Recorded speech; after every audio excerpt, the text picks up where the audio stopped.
It's Mike Jakubowski back on Bowler's Journal on Xtra Frame. We're at the International Bowl Expo, the 2010 version at the Las Vegas Convention Center, and I'm with Gary Beck from Killer Bee Promotions. And Gary, we have breaking news to announce as Killer Bee Promotions, the 2010 Teen Masters and Xtra Frame are going to collaborate at the end of July.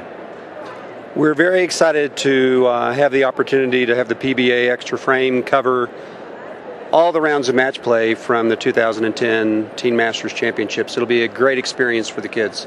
What do we have to look forward to in terms of the competition and the rough schedule looking ahead to the National Bowling Stadium? We have our practice day on Saturday the 24th. We start knocking down pins for score on a long pattern on Sunday. Tuesday we go to short oil, make our cut to the top third of the boys and third of the girls, and then we go to mixed pairs, which is intriguing and challenging, but the kids respond real well. Scores actually go up when they're bowling one lane long and one lane short. But after 18 games, we'll cut to our top 32 boys and our top 16 girls, and that's when Xtra Frame will kick in. So Xtra Frame live coverage from the 2010 Teen Masters from the National Bowling Stadium coming up. Let's talk about the evolution and the birth of the Teen Masters. Back in '97, you created this concept. How did it come about? I had done a number of PBA events, and I had just come back from Asia, work on the Asian Bowling Tour, and the Coca-Cola, which was the only national event at that time, was just finishing up, and kids were averaging in the 250s. And the pros at the national tour stops were only averaging in the 220s. So I set out to create an environment where kids would be more challenged. So we created the Teen Masters at Fred Borden Stonehenge in Akron, Ohio.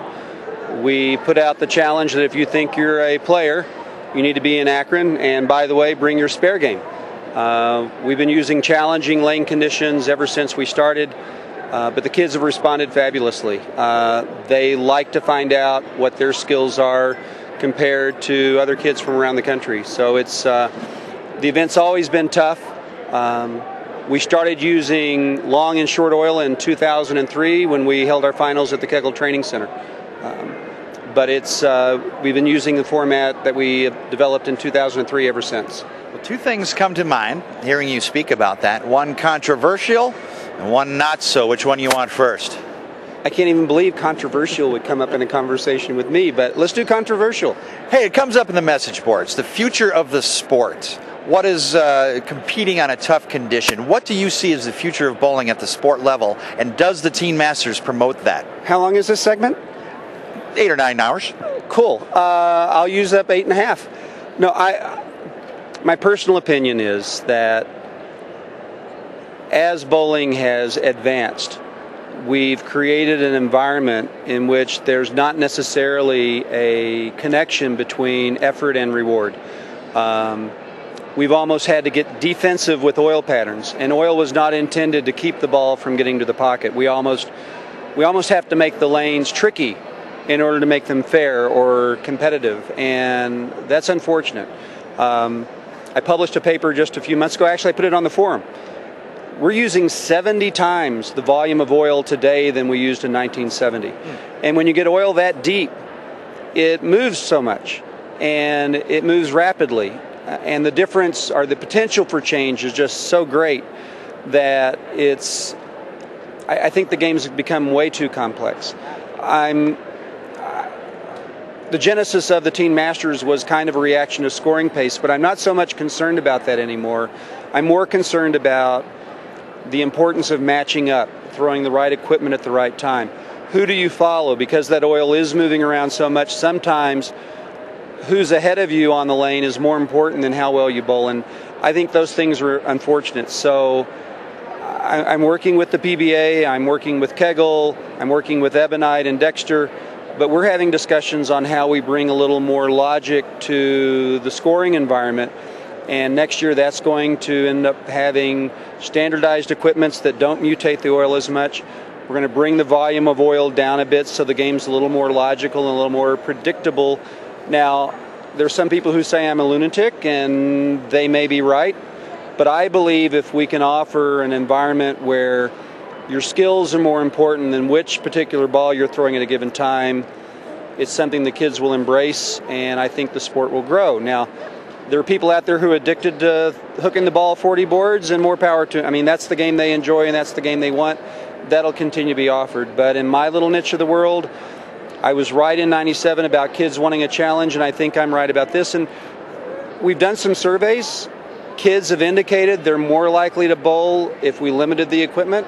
They'd find it more rewarding, they'd find it more appealing. And that's the direction I'm going. Now, it's definitely not for everybody, but that's my little niche, and that's the kids.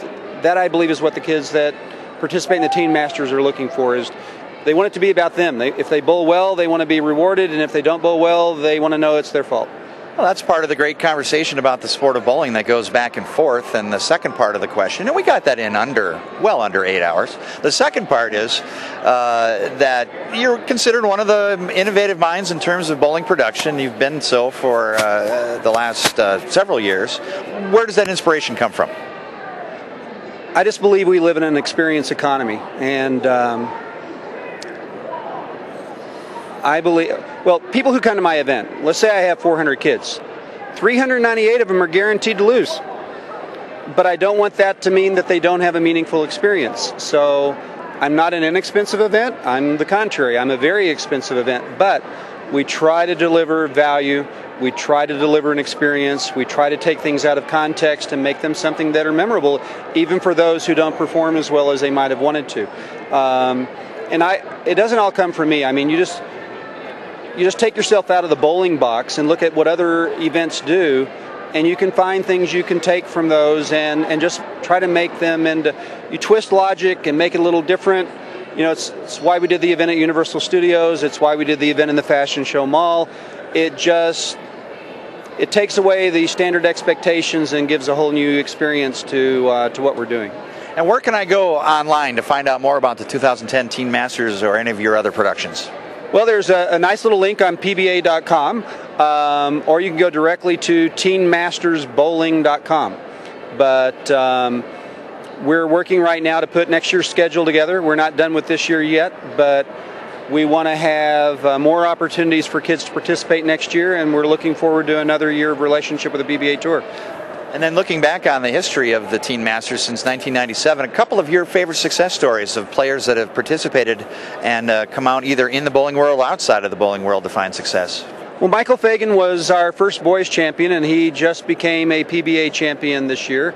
Other players have done really well. The most inspiring to me are the kids who come and don't do so well, but they go home and they adopt a very disciplined work ethic that they're going to get better, and they come back and do well in succeeding years. They don't let failure deter them from trying again, and that's one of the things having a challenging environment offers, is an opportunity for kids to deal with failure, to deal with struggle, but use that to become better people. And so yeah, we've had kids who've done well in the Teen Masters who've gone on to do well in other phases of bowling competition. Deandra Hyman Asbeatty finished second in the Teen Masters, but has done really well since then.